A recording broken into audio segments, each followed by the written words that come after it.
구질구질하면은 남이 나를 좋아할 것 같아요, 안 좋아할 것 같아요?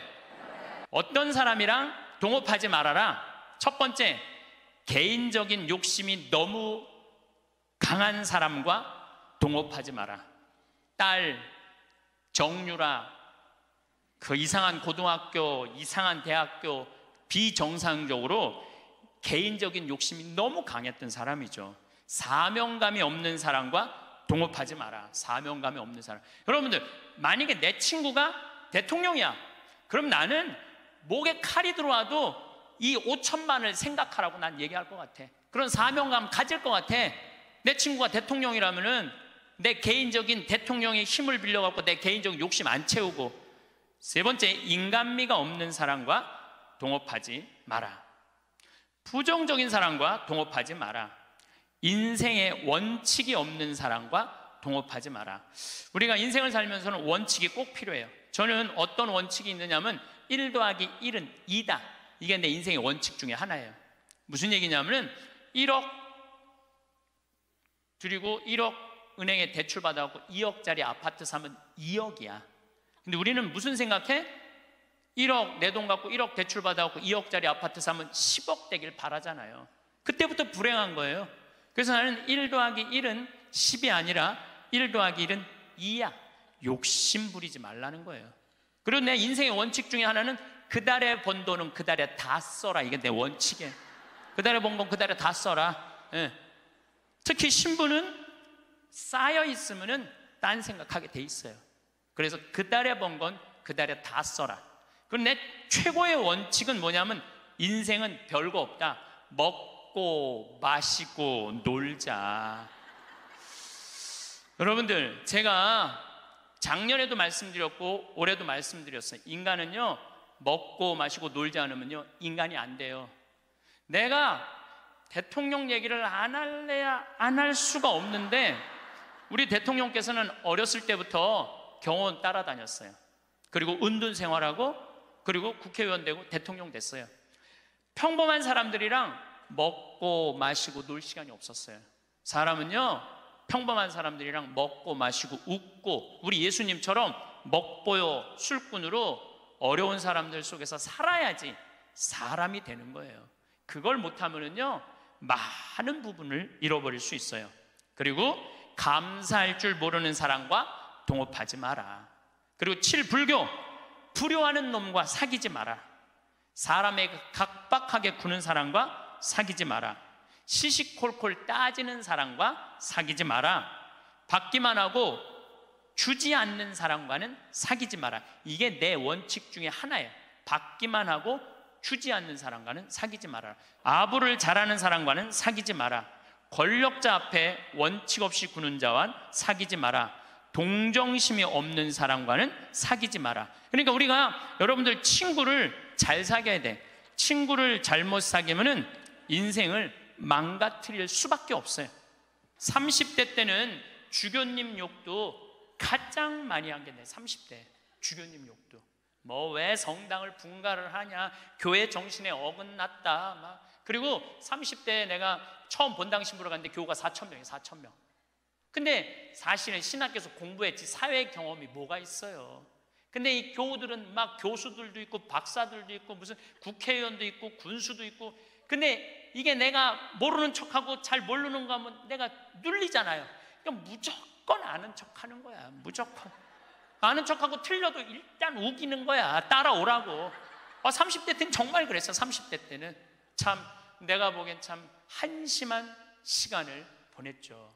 30대 때 가장 후회되는 게 사람을 만날 때 목적으로 만났어요.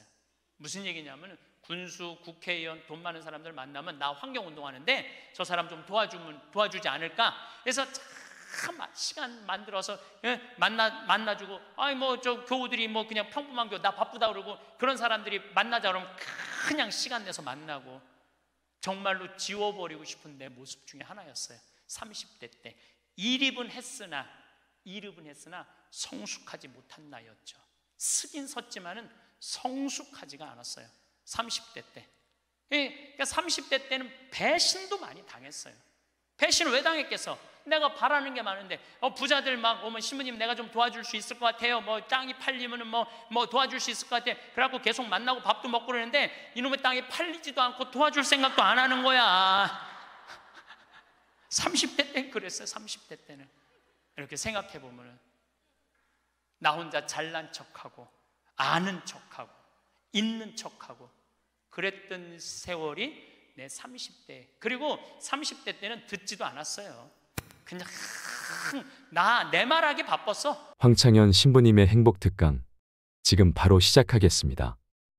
영상이 마음에 드신다면 구독, 좋아요, 알림 설정 부탁드립니다. 자식에게 상처받지 않는 5가지 방법도 함께 들으시면 좋겠습니다. 구질구질하면은 남이 나를 좋아할 것 같아요? 안 좋아할 것 같아요? 네, 그래서 저는 이렇게 강의 올 때 오늘 같은 경우 뭐 1,500명도 넘는 이것도 명동 대성당에 강의할 때 꼭 올라오기 전에 거울을 봐요. 머리는 잘 정리됐는지. 그리고 제일 중요한 거는 바지의 작구는 올라갔는지. 네, 이거 제일 중요하게 여겨요. 만약에 내가 바지의 작구가 내려가잖아요? 그럼 여러분들은 눈은 여기 와 있고 생각은 딴 데가 있는 거예요. 딴 데. 저 신부님 저거 바지에 작구 내려갔는데 내가 아무리 좋은 얘기를 해도 여러분들 귀에 들어가지 않아요. 무슨 얘기냐면 남 앞에 나설 때 나 자신을 점검하는 일은 참으로 중요한 일이에요. 여러분들도 오늘 나오실 때 거울 한번 보셨어요? 안 보셨어요? 명동 성당에 오는 건데. 그렇죠? 제가 한 2년 전에 어느 천주교가 아닌 일반 기관에 강의를 갔어요. 근데 거기는 저를 초청하고 싶어서 2년 동안 섭외를 하다가 내가 2년 만에 시간이 돼서 그 기관에 갔어요. 갔는데 딱 나를 맞이하는 분을 보면서 정말로 나를 정말로 애타게 기다렸구나 한눈에 알아보겠더라고요. 왜 한눈에 딱 알아봤느냐 하면은 얼굴에 화장을 어마어마하게 했어. 얼굴에 이 마스카라를 얼마나 말아 올렸는지 눈이 막 뒤집어질라 그래. 네, 눈이 볼에 얼마나 예쁜 그 저기 막 색깔을 칠했는지. 근데 이분이 루즈도 굉장히 짙게 발랐어요. 루즈도. 그런데 루즈를 굉장히 두껍게 발랐는데 바빴는지 루즈가 입술에서 선에서 벗어나갖고 살짝 올라왔어. 2시 강의였는데 1시 반에 거기 가서 커피를 30분 동안 마시는데 30분 동안 무슨 얘기를 했는지 하나도 기억이 안 나요. 뭐만 기억에 남냐면 이것만 기억에 남네요. 이것만. 루즈 올라간 것만 기억에 나는 거예요.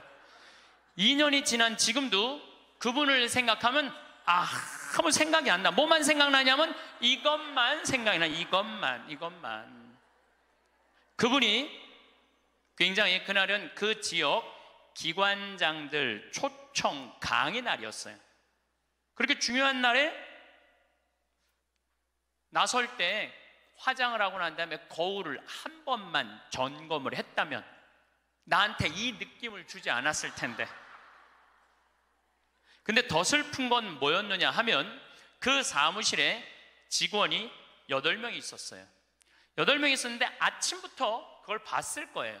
근데 아무도 얘기해 주지 않은 거예요. 선생님, 지금 루즈가 선에 벗어났어, 입술에서. 그러니까 화장실에 가서 화장 좀 고치세요 라고 말을 해줬다면 이분은 그 창피를 당하지 않았을 거예요.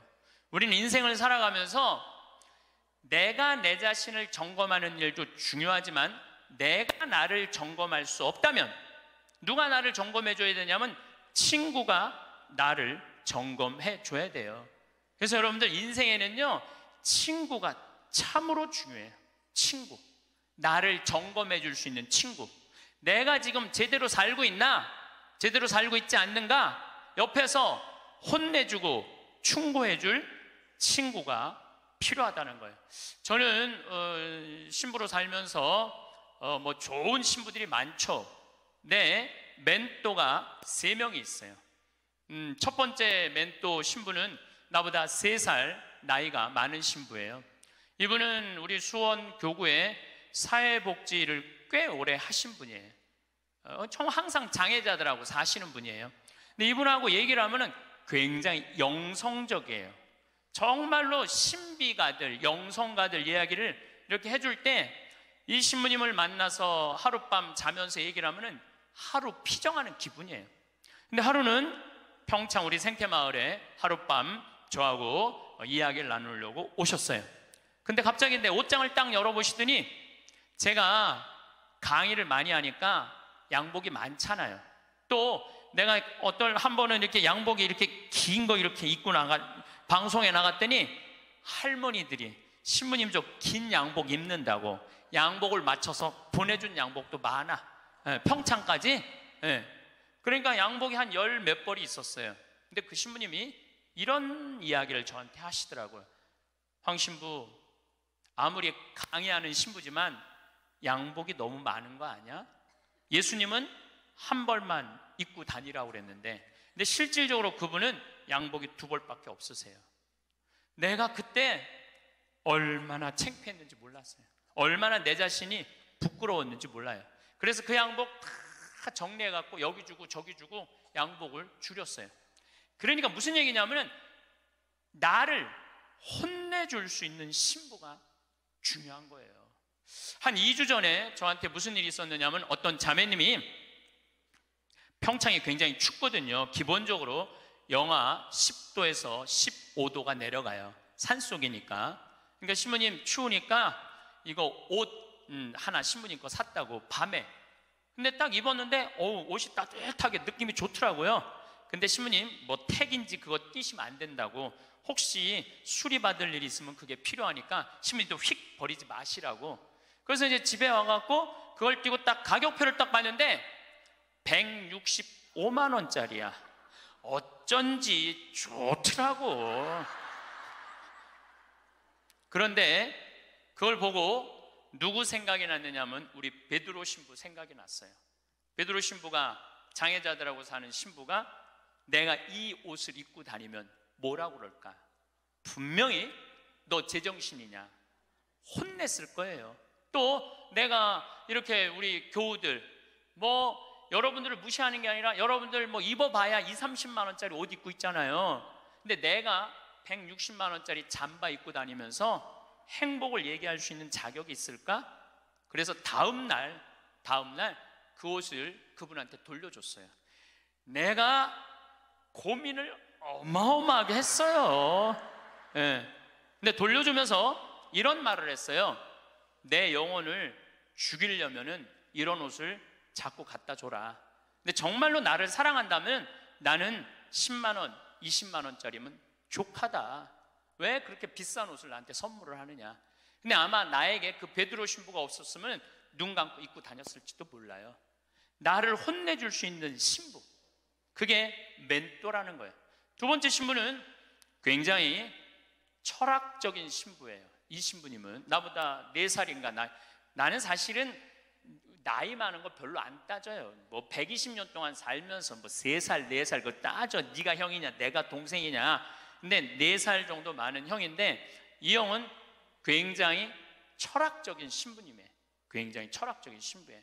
그래서 이렇게 대화를 해보면은 하룻밤을 이렇게 지내면서 대화를 하면은 너무너무 철학적으로 나한테 도움을 많이 줘요. 내 멘토 신부죠. 또 한 신부는 나보다 7살 많은 형인데 이 신부님은 아무 생각이 없는 신부예요. 아무 생각이 없는 신부예요. 근데 이 신부님은 아침부터 저녁까지 같이 있어도 지겹지 않아요. 아침부터 저녁까지 같이 있으면 너무 재밌어요. 그리고 이 신부님은 내가 이렇게 밥을 먹고 이렇게 있다 보면 이게 김이 묻어요. 이 신부님은요 껴줘요. 여기 있는 김 껴줘요. 여러분들도 본당 신부님하고 이렇게 자매님들하고 밥 먹는데 먹다 김 딱 묻잖아요. 근데 그거 떼어주기 쉽지 않아요. 또 본당 신부님 앞에 김 묻은지도 모르고 하하하하 거리고 그냥 막 웃어도 끝까지 안 떼어줘요. 근데 그분은 내 입술에 김이 묻으면 떼어줘요. 얼마 전에는 이렇게 코를 풀었는데 내가 코딱지가 이렇게 묻었나 봐. 코딱지가 묻었는데 진짜로 황 신부 코딱지 묻었네. 그리고 떼어주더라고요. 그 형님은 나한테 한 형은 영성적인 멘토, 한 형은 철학적인 멘토, 한 형은 그냥 삶의 멘토예요. 이 신부님이 아무 생각이 없다고 그래서 아무 생각 없이 사신 신부님 아니에요. 새벽 4시에 일어나고 성서 쓰시고 5시만 되면은 할머니들 미사 일찍 오는 할머니들 마중한다고 묵주기도 1시간 동안 성당 마당에서 하는 신부님이에요. 사랑이 굉장히 많은 신부님이죠. 그 외에도 우리 동기 중에 선비 같은 신부님도 있고 또 요즘 세월호 그냥 매일 하는 우리 베드로 부건이 신부님도 있고 정말 내 주위에 좋은 신부들이 많아요. 여러분들은 인생을 사는데 멘토가 몇 명이나 있어요? 때로는 한 명도 없는 경우 많아요. 내 삶의 문제를 이야기 나눌 수 있는, 허심탄회하게 나눠놓고 이야기할 수 있는 사람이 한 명이 없을 수 있어요. 만약에 여러분들이 한 명도 없다면 여러분들은 실패한 인생을 살 수밖에 없다는 거예요. 그래서 여러분들 오늘 이후부터 멘토를 적어도 3명은 정하세요. 난 오늘부터 황창현 신부님을 내 멘토로 삼을 거야. 그건 안 돼요. 왜 안 되냐면 멘토는 내 삶에서 내 삶을, 내 밥그릇, 숟가락이 몇 개 있는지 아는 사람이 멘토가 돼야지 멘토가 될 수 있어요. 또 언제든지 만날 수 있는 사람. 그래서 여러분들 주위에 잘 사는 사람들이 있어요. 분명히 괜찮은 사람들이 있어요. 그 사람한테 찾아가고 나 당신 내 멘토로 삼고 싶다, 나를 좀 도와줘라. 그러면은요, 그렇게 얘기하면 사람은요 책임감을 느끼고 존재의식을 가진대요. 그래서 도와준대요. 그러니까 오늘부터 여러분들 적어도 3명은 찾아가세요. 그래서 나를 고쳐줄 수 있는 사람, 나를 혼내줄 수 있는 사람을 꼭 만드셔야지 인생을 실패하지 않아요. 친구를 잘못 두면요 인생을 망가뜨릴 수 있어요. 최순실 같은 친구를 두면요 인생 망가지는 거예요. 인생만 망가지는 게 아니라 나라도 말아먹을 수 있어요. 나라도 말아먹을 수 있어. 그래서 리카싱이라는 분은 중국의 최대의 갑부예요. 이분이 어떤 친구를 사귀지 말아라. 우리 이건희 회장님은 재산이 13조인데 이 리카싱은 재산이 30조야. 어마어마한 부자예요. 1년에 3천억씩 장학금을 내놓는 분이에요. 자기는 항상 이코노미 타고 다니면서. 대단한 분이죠. 근데 이분이 6불합 7불교라고 그래. 어떤 사람이랑 동업하지 말아라.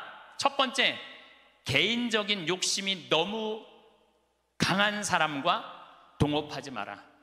딸 정유라, 그 이상한 고등학교, 이상한 대학교, 비정상적으로 개인적인 욕심이 너무 강했던 사람이죠. 사명감이 없는 사람과 동업하지 마라. 사명감이 없는 사람. 여러분들, 만약에 내 친구가 대통령이야. 그럼 나는 목에 칼이 들어와도 이 5천만을 생각하라고 난 얘기할 것 같아. 그런 사명감 가질 것 같아. 내 친구가 대통령이라면은 내 개인적인 대통령의 힘을 빌려갖고 내 개인적인 욕심 안 채우고. 3번째, 인간미가 없는 사람과 동업하지 마라. 부정적인 사람과 동업하지 마라. 인생에 원칙이 없는 사람과 동업하지 마라. 우리가 인생을 살면서는 원칙이 꼭 필요해요. 저는 어떤 원칙이 있느냐면 1 더하기 1은 2다. 이게 내 인생의 원칙 중에 하나예요. 무슨 얘기냐면 1억 드리고 1억 은행에 대출 받아갖고 2억짜리 아파트 사면 2억이야. 근데 우리는 무슨 생각해? 1억 내 돈 갖고 1억 대출 받아갖고 2억짜리 아파트 사면 10억 되길 바라잖아요. 그때부터 불행한 거예요. 그래서 나는 1 더하기 1은 10이 아니라 1 더하기 1은 2야. 욕심 부리지 말라는 거예요. 그리고 내 인생의 원칙 중에 하나는 그 달에 번 돈은 그 달에 다 써라. 이게 내 원칙이에요. 그 달에 번 건 그 달에 다 써라. 예. 특히 신부는 쌓여 있으면은 딴 생각하게 돼 있어요. 그래서 그 달에 번 건 그 달에 다 써라. 그리고 내 최고의 원칙은 뭐냐면 인생은 별거 없다. 먹고 마시고 놀자.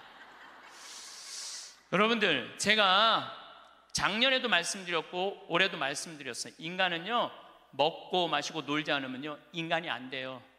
내가 대통령 얘기를 안 할래야 안 할 수가 없는데, 우리 대통령께서는 어렸을 때부터 경호원 따라다녔어요. 그리고 은둔 생활하고, 그리고 국회의원 되고 대통령 됐어요. 평범한 사람들이랑 먹고 마시고 놀 시간이 없었어요.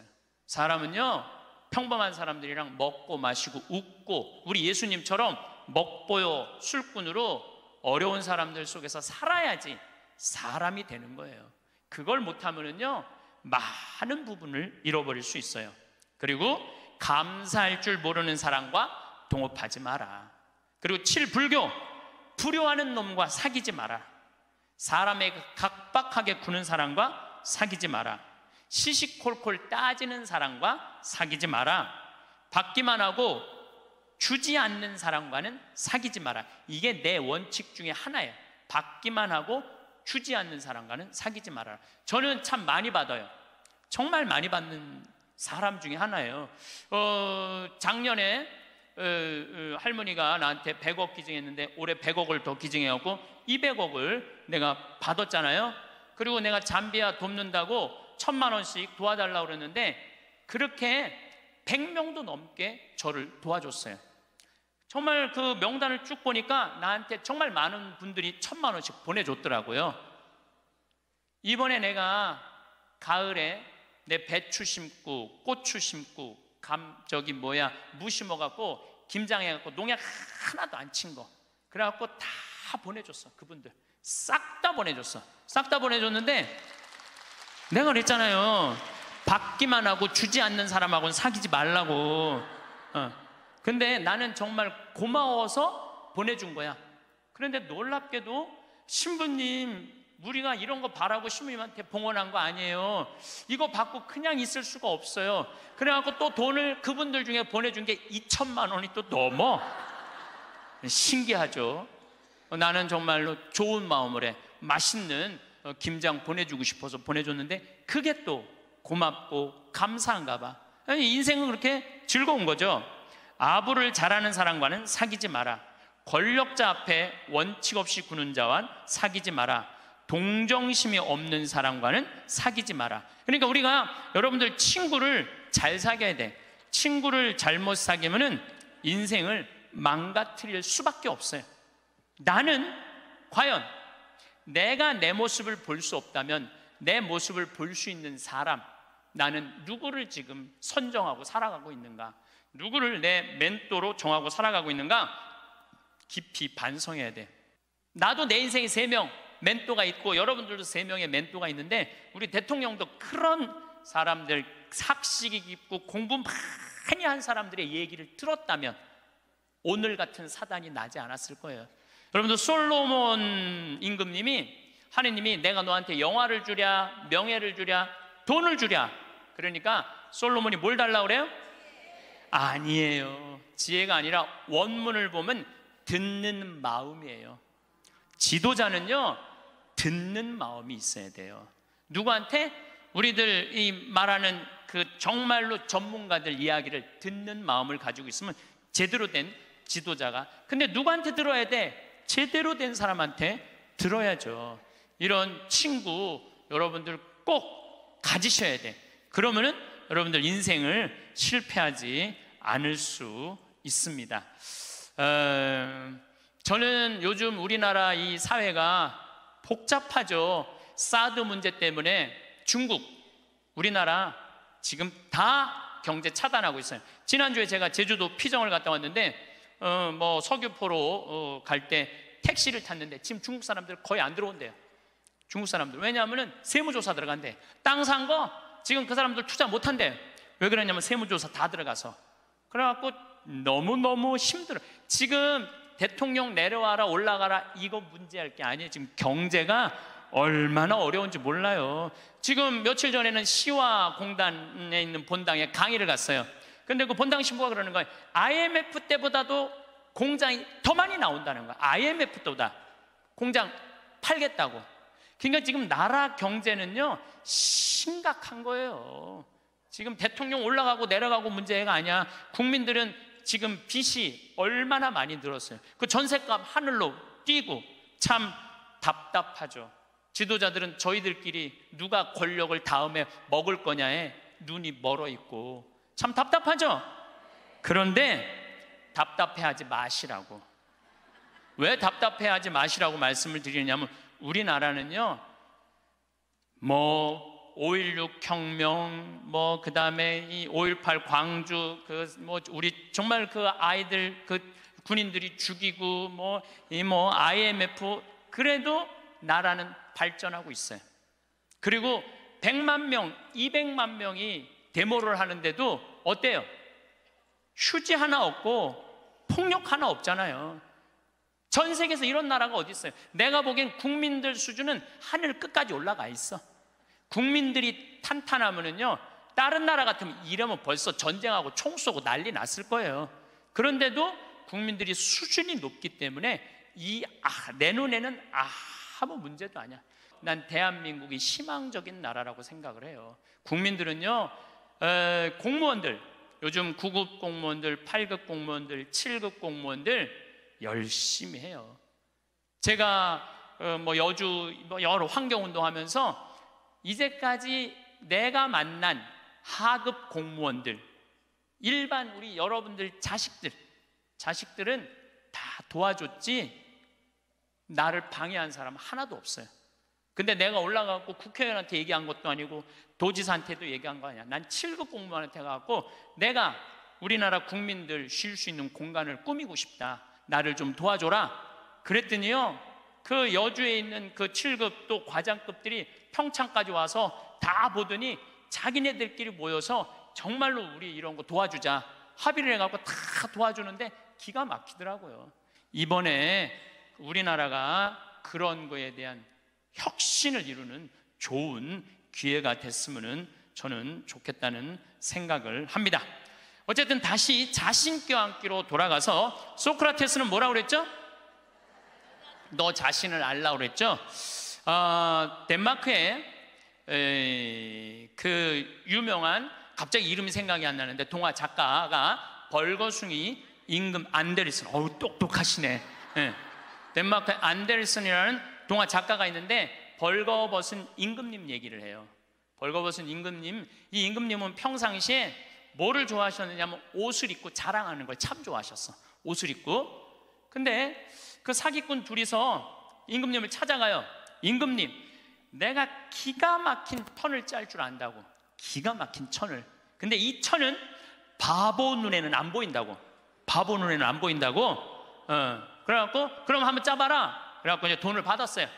근데 이제 이 사기꾼이 이제 배틀에다가 옷을 짜는데 임금이 가보니까 안 보여. 근데 분명히 뭐라고 그랬어? 바보 눈에는 안 보인다. 막 짜면서 임금님 이 천이 멋있지 않느냐고. 그러니까 임금이 뭐라고 그래? 멋있다고. 멋있다고. 예.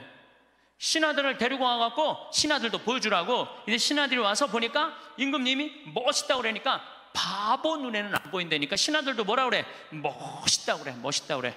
그래서 이제 한 일주일이 지나고 나서 임금님 옷 다 됐다고 입어보라고. 뭐가 보여야지 입지. 손 드시라고 그러니까 손 딱 들고 지금 들어갔다고. 잘 어울린다. 이쪽 손 드느라고. 이걸 또 멋있다고 퍼레이드를 하시라고. 그래갖고 임금님이 벌거벗고 퍼레이드를 하네. 온 국민들이 야, 우리 임금님 멋있다고. 왜? 바보 눈에는 안 보이니까. 근데 한 꼬마가 임금님 빨개 벗었네? 그렇게 얘기를 한 거예요. 그러면은 자기도 빨개 벗은 거 알아. 신하들도 빨개 벗은 거 알아. 그런데 놀라운 거는 그 퍼레이드를 멈춰야 되는데, 여러분들 거기까지만 들었죠? 그 다음 얘기가 기가 막혀요. 끝까지 빨개 벗고 퍼레이드를 했다는 거예요. 누구 말을 무시한 거야? 그 꼬마 말을 무시한 거예요. 우리는요, 내가 지금 대통령 얘기하는 거 아니에요, 여러분들. 대통령 얘기하는 게 아니라 내 자신이 빨개 벗고 있는데 나 자신이 누군지 모르고 살아가는 사람들 너무 많아요. 나 자신이 누군지 모르는 사람, 자신의 단점이 뭔지 모르고, 자기의 추한 모습이 뭔지 모르고 살아가는 사람 많아요. 반대로 뒤집어서 어떤 것도 있느냐 하면, 뒤집어서 어떤 게 있느냐 하면은 내 안에 들어있는 보물을 발견하지 못하고 살아가는 사람도 많아요. 여러분들 안에는 보물이 꽉 차 있어요. 여러분들 안에는. 그런데 나 같은 게 뭐, 나는 지극히 평범한 인간이고 능력 없는 인간인데, 그리고 묻어버리고 그냥 죽어버리는 사람들도 많다는 거예요. 그래서 우리 인간은 인생을 살아가는데 아주 중요한 작업 중에 하나가 자기 자신을 아는 일이에요. 내가 가장 무서운 말 중에 하나가 그거예요. 딱 보면 알아. 뭘 딱 보면 알아요. 여러분들 딱 보면 알았어? 우리가 얼마나 잘못 판단하고 사는지 몰라요. 예수님은 뭐라 그러셨어요?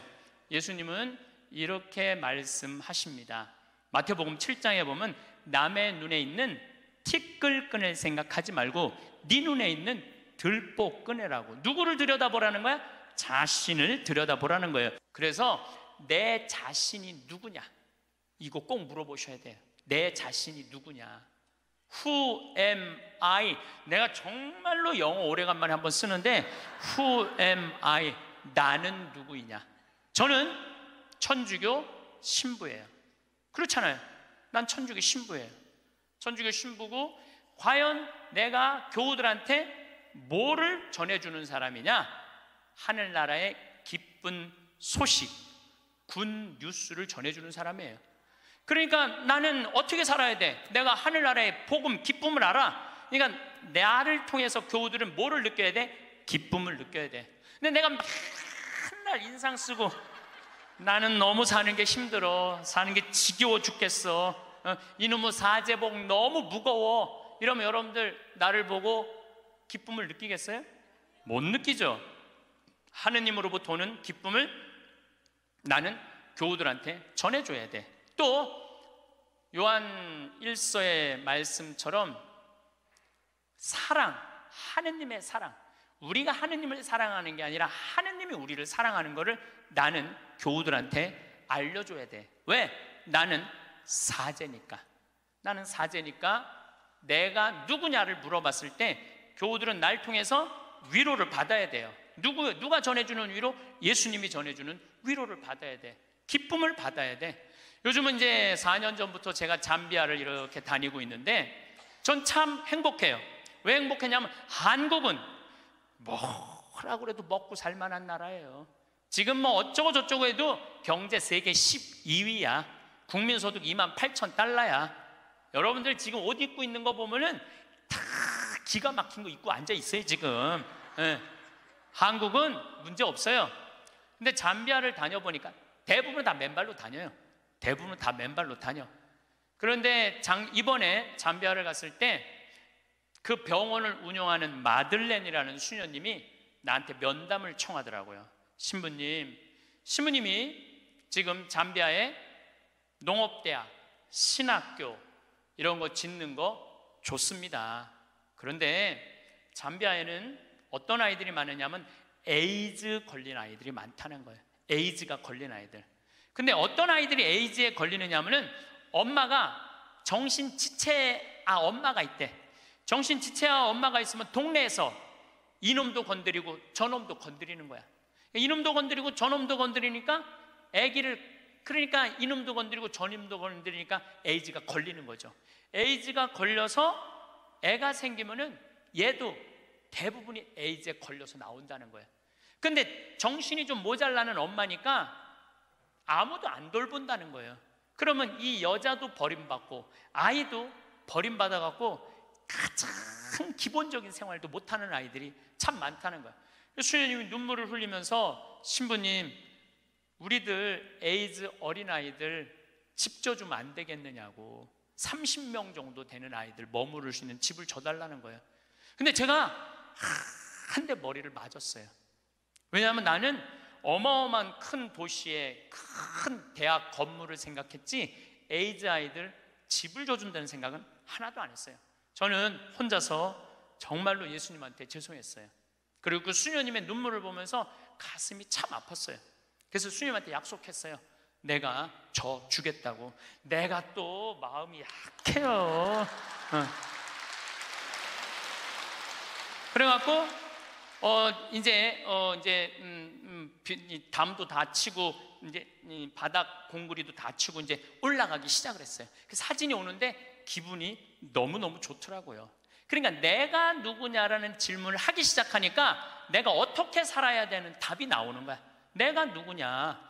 작년에도 내가 요맘때 여러분들한테 이런 말씀을 드렸어요. 간호대학 짓는데 30명만 나를 1,000만 원씩 도와주면은 내가 간호대학을 짓겠다고. 근데 놀랍게도 3달 만에 30명이 돈을 보내줬어요. 1,000만 원씩. 근데 그 할머니들 중에 신부님 내가 평생 모은 돈입니다. 신부님 내가 자판에서 신발 팔은 돈입니다. 내가 이렇게 모은 돈입니다. 신부님 나도 인생을 살면서 한 번은 좋은 일을 하고 싶습니다. 성당 신축금도 1,000만 원 해봤던 적이 없어요. 저는 많이 해봐야 50만 원, 100만 원인데 신부님이 잠비아에 간호대학 짓는다니까 할게요. 그래갖고 정말로 30명이 해갖고 간호대학을 다 져놨어요. 내가 오늘 여러분들한테 또 한 번 사랑을 실천할 기회를 드릴게요. 이번에는 30명도 아니야. 20명이야. 20명. 우리 에이즈 이름은 라파엘의 집이에요. 치유 수호천사 라파엘의 집을 여러분들이 봉헌하면은 이제 내가 그분들 나중에 다 잠비아 데리고 갈 거야. 물론 비행기표 본인이 내야 되겠지만은 다 잠비아 데리고 갈 거야. 그래서 내가 낸 돈이 얼마나 귀하게 쓰여지는지. 그래서 나는 누구인가? 나는 천주교 사제로서 어떻게 살아가야 하는 게 답이 나와요. 내가 만약에 학교 교사야. 학교 교사면은 어떻게 해요? 나는 아이들한테 뭘 가르쳐 줘야 돼? 인생을 살아가는 방법을 가르쳐야 돼. 어떻게 살아야지 참답게 사는 방법을 가르쳐야 돼. 내가 누구냐라는 질문을 하면, 저는 중학교 1학년 때 세례를 받았어요. 그러면은 세례 받기 전에 저는 어땠느냐? 저는 초등학교 때 그 흔한 반장, 부반장 해봤던 적이 없어요. 우리는 초등학교 때 한 반에 70명이었기 때문에 줄반장도 굉장히 중요한 자리였어요. 근데 줄반장도 해봤던 적이 없어요. 저는 우등상도 타봤던 적이 없는 아이예요. 그야말로 볼품 없는 아이였어요. 성격은 어땠느냐? 우리가 4형제였는데 우리 집에 제가 막내였어. 막내니까 성격이 까칠했어요. 나 하고 싶은 대로 다 했어요. 형들도 누나도 다 봐주고, 아버지 어머니 좀 달랐지만은 내가 그 밥 먹다가 신경질이 나면은 숟가락 밥그릇 던지는 건 예사도 아니었어요. 그냥 던졌어. 그냥 그렇게 아주 까칠했어요 제가. 그런데 중학교 1학년 때 세례를 받으면서 나는 내 인생에 어마어마한 거울을 만난 거예요. 어떤 거울을 만났느냐면 예수 그리스도라는 거울을 만난 거예요. 예수 그리스도라는 거울을 비춰보니까 내가 남에 대한 배려도 할 줄 모르고 사랑도 할 줄 모르고 이해심도 없고 이기적이고 지랄 맞고 아주 볼품이 없는 인간이었어요. 그러면서 자꾸 나 자신을 들여다보기 시작했어요. 정말로 부끄럽더라고요. 더욱이 예수님은 그 어린 나이에 중학교 1학년 때 예수님이 십자가에 못 박혀 나를 위해서 돌아가셨다는 게 얼마나 나한테 감동적이었는지 몰라요. 감동적이지 않아요, 여러분들? 남도 아니고 나를 사랑하기 때문에 저 고통을 겪으신 예수님. 그런데 도대체 나는 뭐하고 살았느냐? 나 하고 싶은 대로 신경질 부리는 대로 다 부리고 집안 식구한테 땡깡 필 거 다 피고 남 함부로 판단하고 정말로 나 자신이 볼품이 없더라고요. 그래서 저는 저를 계속 들여다보기 시작했죠. 예수 그리스도라는 거울에. 그러면서 저는 15살에 사제가 되기로 결심을 해요. 내 인생에 너무 많은 영향을 미친 주님의 제자가 돼야 되겠다. 그래서 15살에 뜻을 세운 거죠. 공부하겠다는, 사제가 되겠다는, 지우학한 거예요. 공자님 말씀대로 15세이 지우학한 거예요. 뜻을 세운 거야. 내가 사제가 되겠다고 뜻을 세우고 나니까 내 인생에 대해서 고뇌하게 되더라고. 고뇌. 여러분들 인생에 고뇌해야 돼요. 소크라테스는 뭐라고 그러냐면은 자기 삶에 대해서 고뇌하지 않는 인간은 인간이 아니라고 그랬어요. 자기 삶에 대해서 내 삶이 지금 잘 살고 있느냐, 잘 살고 있지 않느냐 고뇌하지 않으면 그 삶은 가치가 없다고 그랬어요. 가치가. 여러분들은 지금 여러분들이 좀 살고 있는 삶이 가치 있어요, 가치 없어요? 고뇌해야 돼요. 내가 정말 가치 있는 삶을 살고 있는가. 제가 30에 31입이라고 그래요. 30에 신부가 됐어. 이제 뜻을 신부가 됐으니 얼마나 좋아. 그런데 내 인생에 가장 많은 실수를 저지른 게 30이에요. 30대 때 나는 내 강의 때 핸드폰이 울리면 가만히 놔두질 않았어요. 미사할 때 핸드폰 울리잖아요. 이 거룩한 시간에 무식하게 핸드폰도 안 꺼놓고 분심 들게 한다고. 한 번은 이렇게 거양 성체를 하는데 핸드폰이 울리더라고요. 딱 내려놓고 내가 뭘 했겠어요. 일주일에 한 번 거룩하게 기도 한번 해보겠다는데 그놈의 핸드폰을 안 꺼놓느냐고. 무식하게 남들 정신 산란하게. 근데 미사가 끝났는데 자매 하나가 와서 신부님 죄송하다는 거예요. 뭐가 죄송하냐니까 우리 남편 핸드폰이라는 거예요. 그래서 남편 핸드폰이면 남편이 와야지 왜 당신이 오느냐. 남편이 손이 없냐, 발이 없냐, 입이 없냐. 그랬더니 이 자매 하는 말이 신부님 우리 남편은 청각장애자라는 거예요. 따라서 말도 못하는 거예요. 항상 진동으로 해놓는데 풀린 거야. 풀리고 난 다음에 자기도 모르고 아내도 몰랐던 거야. 너무 죄송하다고 신부님 미사 때 분심 들게 해서. 내가 그날 이후부터 지금까지 내 강의 때 핸드폰 울려도 한 번도 신경질을 부린 적이 없어요. 한 번도. 근데 30대 때는 그랬어요. 그리고 내가 지금 50이 돼 보니까 네 바지에서 울리는지 내 바지에서 울리는지도 모르겠더라고. 한 번은 춘천 수무숲 성당이라는 곳에 강의를 갔는데 막 강의를 시작하는데 핸드폰이 막 울리더라고요. 그래서 내가 얘기했죠. 나는 내 강의 때 핸드폰 울려도 한 번도 신경질을 부린 적이 없다고. 그런데도 계속 울리는 거예요. 기분이 싸해. 보니까 내 바지에서 울리는 거. 내 바지에서. 근데 만약에 내가 무식하게 핸드폰도 안 꺼놓고 강의하는데 남들 방해준다고 그러는데 내 바지에서 울렸잖아요. 그러면 나는 강의 못하고 그냥 가야 돼요. 그런데 30대 때는 보이는 대로 지적했어요. 교우들 잘못하면은 바로 그 자리에서 혼냈어요. 교우들 잘못. 성체할 때도 여러분들 성체는 왼손이 올라와갖고 오른손으로 영해야 돼요. 그렇죠? 근데 어떤 교우들은 오른손으로 올려갖고 왼손으로 영하는 교우들이 있어요. 그럼 이 잘못된 거죠. 왜냐하면 이 오른손이 거룩한 손이니까 오른손으로 영해야지. 근데 손이 바뀌면은 지적해주지도 않아. 그냥 손바닥을 내리치는 거예요. 똑바로 하라고. 짝 소리가 나잖아요.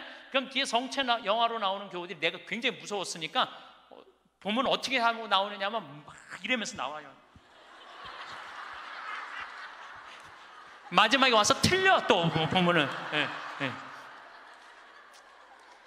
30대 때는 정말 그랬어요. 30대 때는.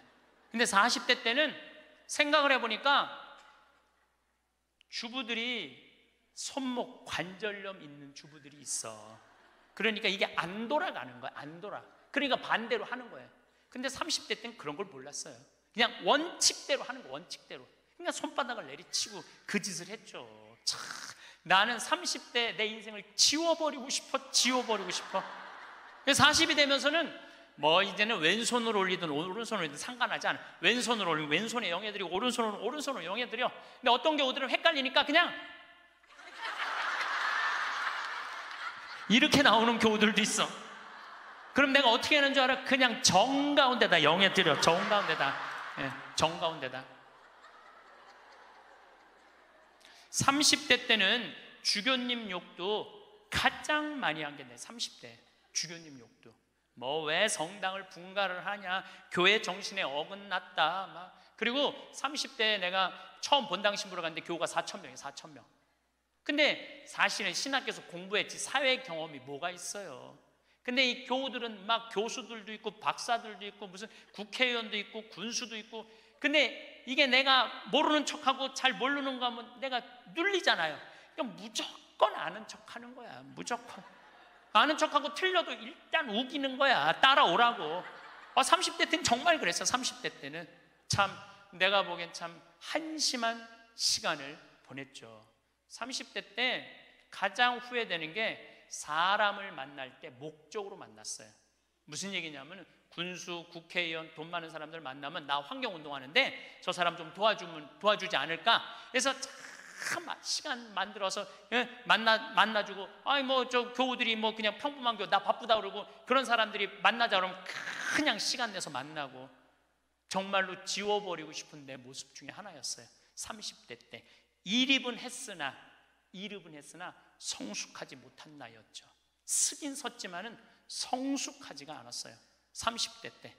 그러니까 30대 때는 배신도 많이 당했어요.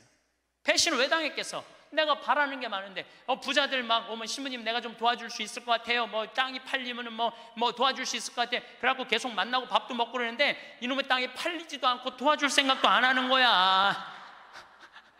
30대 때는 그랬어요. 30대 때는 이렇게 생각해 보면은 나 혼자 잘난 척하고 아는 척하고 있는 척하고 그랬던 세월이 내 30대. 그리고 30대 때는 듣지도 않았어요. 그냥 내 말하기 바빴어. 내 말하기 바빴던 게 30대 내 인생이었죠. 30대는 무슨 일을 많이 할까? 일에 매달렸어요. 그래서 저는요 30대 때 일 많이 했어요. 빈병 모으기 운동을 했는데 한 달에 20만 병씩 모았어요. 20만 병씩. 그냥 막 일에 매달렸어요. 일에. 그리고 무슨 뭐 폐식용유 모아갖고 하면 막 경기도에 있는 아파트에 그냥 폐식용유 설치하고 막 트럭 5대 막 4대 해갖고 일에 매달렸어요. 일에. 그러니까 30대 때 내가 보니까 미쳐서 산 것 같아. 미쳐서. 근데 지금 생각해 보니까 지금은요 일에 안 매달려요. 일을 많이 하는 건 아무 의미가 없더라고요. 때가 되면 다 두고 떠날 거야. 일에 매달리면 행복하지 않아. 뭐가 행복하냐면 그냥 행복하면 돼. 오늘 행복하면 돼. 오늘. 그럼 일은 중요한 게 아니야. 오늘 행복해갖고 일이 되면 좋은 거고 안 되면 말고. 근데 30대 때는 일 때문에 오늘의 행복을 내가 포기한 시기가 30대예요. 40이 되면서 내가 불혹의 나이가 돼. 40이 불혹이라고 그래요. 불혹. 이 불혹이라는 게 무슨 뜻이냐면 유혹이 없는 나이야. 흔들림이 없는 나이야. 의심이 없는 나이야. 40이 딱 되고 보니까 주교님들이 이해가 되더라고요. 주교님들이 우리 수원교구 신부가 500명인데 그 중에 잘 사는 신부들도 있지만 사고 치는 신부들이 얼마나 많아요.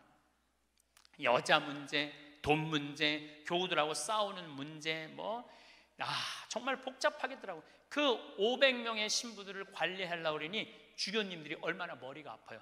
이해가 되더라고요, 주교님이. 그래서 내가 40살 이후에 그런 주교직이 얼마나 어려운 걸 이해하고부터는 주교님을 욕한 적이 한 번도 없어. 이날 이때까지. 이해가 되니까.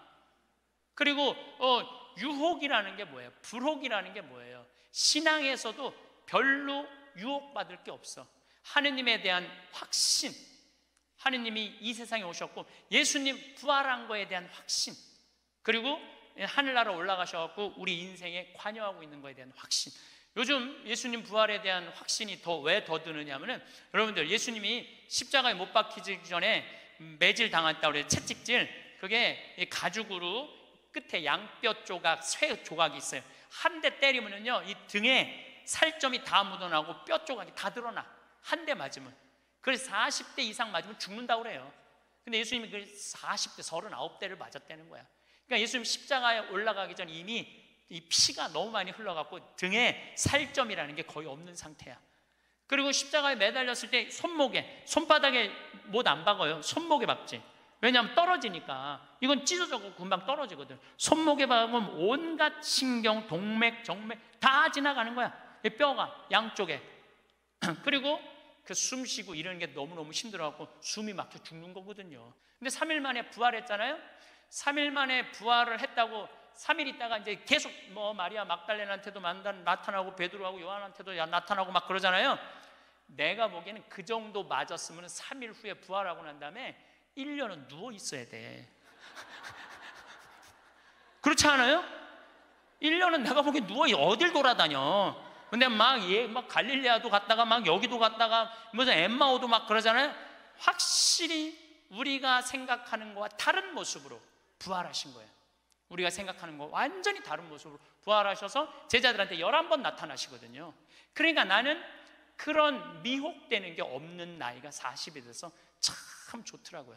40이 돼서 너무 좋았던 것 중에 하나가 돈에 대한 유혹이 없는 거야. 30대 때는 돈 많은 사람만 만나고 막 그랬는데 이제는 40이 되면서부터 다 소용없더라고. 보니까 돈 많은 사람 폰만 썼지 안 도와줘요. 진짜 소중한 분들은 누구냐면 바로 여기 계신 여러분들. 정말로 우리 생태마을에 후원하는 분들이 10,000명이거든요. 그분들 3,000원, 5,000원이야. 근데 그분들이 20년 동안 나를 후원해 줬는데 100억이 넘더라고. 그 후원도. 그분들이 나한테는 보물이라는 생각이 40대 들어서 생각이 나는 거야.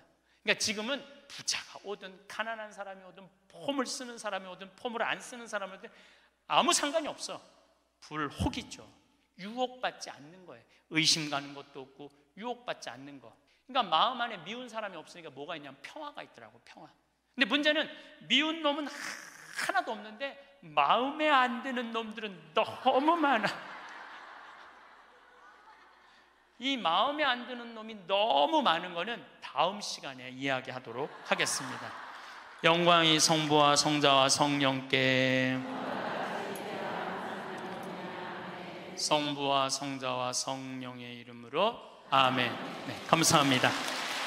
지금 위령성어를 맞이해서 죽음에 대한 이야기를 심각하게 지금 하고 있습니다. 심각하게 하고 있는데 여러분들은 너무 재밌게 들어주셔서 감사합니다.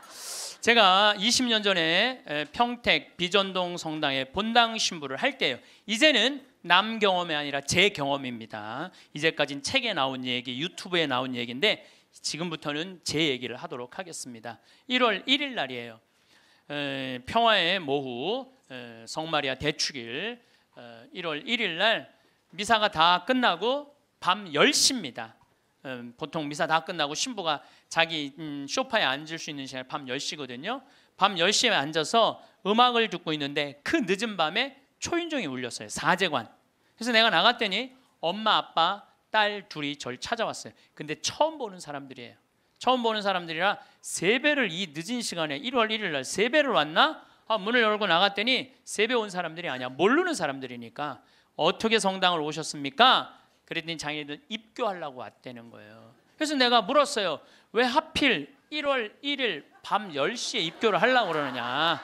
그 많은 새털 같은 날 놔두고 왜 1월 1일 날 입교를 하려고 그러냐? 사연이 있느냐? 그랬더니 사연이 있대. 무슨 사연이 있느냐? 그랬더니 자기 아버지가 살아생전에 그랬대요. 하느님을 믿느니 내 주먹을 믿어라. 천당, 지옥 이런 건 없다. 니네들 신부 목사들이 니네들 돈 울겨 먹으려고 겁주는 거다. 죽으면 끝나는 거지 무슨 천국 지옥이 있느냐? 성당에 나가면 다리 몽둥이 부러뜨릴 거다. 아주 철저한 무신론자 할아버지였대요. 근데 이 할아버지가 12월 20일 날 죽은 거야. 죽었는데 딱 죽었는데 저승사자가 까만 모자를 쓰고 까만 옷을 입은 저승사자 둘이 자기를 데리러 왔더래요. 자기는 아무것도 없는 줄 알았더니 까만 옷을 입은 사람이 자기를 끝도 없는 어둠으로 끌고 가더래요. 이게 죽었다가 살아 돌아온 사람들의 또 한 10% 정도는 어둠을 경험한다는 거예요. 그 어둠은 상상할 수 없을 정도로 공포스럽대요. 왜? 여러분들 끝도 없는 깜깜한 어둠으로 끌려가면 여러분 어떨 것 같아요? 무섭죠? 한번 상상을 해보세요. 끝도 없는 어둠. 누구는 빛으로 간다는데 끝도 없는 어둠으로 가면 어떻게? 그러니까 만약에 여러분들이 죽었는데 까만 걸 보면 끝난 거야. 여러분들 죽었는데 딱 까맸다. 그러면 이건 지옥이다. 이렇게 생각하면 돼요. 뭘 봐야 돼? 하얀 걸 봐야 돼요. 기도해야 돼. 하얀 빛 나는 세상의 빛이라는 하얀 걸 봐야 돼. 어쨌거나 이 할아버지는 끌려가면서 끝도 없는 어둠으로 끌려가면서 이 저승사자들한테 매달렸대요. 나는 살아 돌아가야 된다. 왜 살아 돌아가야 되느냐? 그랬더니 나는 내 자식이 지금 셋이 있는데 그 자식들한테 신앙생활을 못하게 했는데 저승이 없다고 그랬는데 이렇게 저승이 버젓이 있으니 어떻게 하면 좋으냐고. 그래갖고 이 아버지를 땅에다가 3일째 하관 땅에다 묻는데 관을 두들기더래요. 실질적으로 이건 제 경험을 얘기하는 거예요. 관을 두들기를 해. 문을 뚜껑을 열어보니까 죽은 아버지가 살아 돌아온 거야. 그야말로 죽은 아버지가 살아 돌아온 거야. 그야말로 죽은 아버지가 살아 돌아온 거예요. 여러분들 아까 내가 첫 시간에 계속 그랬죠. 죽은 아버지가 살아 돌아오면 믿을 텐데 그 죽은 아버지가 살아 돌아온 거야. 죽은 아버지가 살아 돌아와서 내가 죽었더니 저승이 있더라. 너희들 신앙생활 해라. 일주일을 살고 이 할아버지가 다시 죽은 거야. 그러니까 2번 초상을 치른 거죠. 2번 초상을 치르고 난 다음에 이 집안은 밤 10시에 날 찾아온 거예요. 그래갖고 우리 교리반에 등록을 해서 열심히 교리를 받고 한 번도 안 빠졌어요. 이 집 식구들은 열심히 교리를 하고 세례를 준 집이 있어요. 여러분들 이 성서에 부자와 나자로 얘기가 나와요. 마리아 마르타 오빠 나자로 말고 거지 나자로 얘기가 나와요. 아시죠? 네, 이 거지는 아무도 먹을 걸 주는 사람이 없었어요. 그래서 너무 배가 고팠어. 그래갖고 사람들이 그 부자네 집에 갖다 놨어. 그래갖고 그 떨어지는 빵 부스러기라고 먹으려고 그러는데 빵 부스러기도 둔 사람이 없는 거야. 오히려 내가 얻어 먹으려고 했더니 개가 와서 내 종기를 핥고 있었어. 나자로 종기를 핥고 있었어. 그래서 나자로도 죽고 그 부자도 죽었어요. 근데 이 부자가 죽어서 어딜 갔느냐? 지옥을 간 거야. 너무 목이 마려운 거야. 근데 이렇게 눈을 들어 하늘을 보니까 그 나자로는 아브라함 할아버지 품에서 너무 행복하게 있는 거야. 그래서 이 부자가 이렇게 말을 건넵니다. 아브라함 할아버지, 저 나자로한테 물을 좀 한 방울만 축셔서 나를 좀 마시게 해주십시오. 갈증스러운 거죠. 이 갈증이 얼마나 고통스럽겠어요. 그랬더니 아브라함 할아버지가 우리 사이에는 가지도 오지도 못하는 구렁텅이에서 우리가 도와줄 수가 없다. 우리는요 지옥에 있는 영혼은 못 도와줘요. 우리 가톨릭 교리로는 연옥에 있는 영혼은 도와줘도 지옥에 있는 영혼은 못 도와줘요. 가지도 오지도 못한다. 그러니까 이 부자가 이런 말을 해요. 그럼 아브라함 할아버지, 저 나자로를 우리 5형제가 있는데 좀 돌려보내갖고 제발 가난한 사람, 불쌍한 사람 도와주고 돈만 알게 하지 말고 가난한 사람, 불쌍한 사람 도와주게 좀 해달라고. 그랬더니 아브라함 할아버지가 이런 말을 해요. 그들에게는 모세와 예언자가 있다. 그때 이 부자가 기가 막힌 얘기를 해요. 모세 예언자 소용없다. 죽은 나자로가 가야 된다. 그 거지 나자로가 가야 된다. 우리들하고 똑같아요. 지금 많은 사람들은 천당이 어딨어? 하느님이 어딨어? 내가 죽은 아버지가 살아 돌아오면 내가 믿을 텐데. 여러분들 죽은 아버지 살아 돌아오면 그 사람들 믿을 것 같아요? 절대 안 믿어요. 이게 신앙이라는 게요, 믿음이라는 게 얼마나 무서우냐면요, 아무리 기적을 보여줘도요 의심이 있는 사람은 그 기적 자체도 부정하는 거예요. 그러니까 예수님이 믿음을 그렇게 강조한 거예요. 그러니까 여러분들 믿으셔야 돼.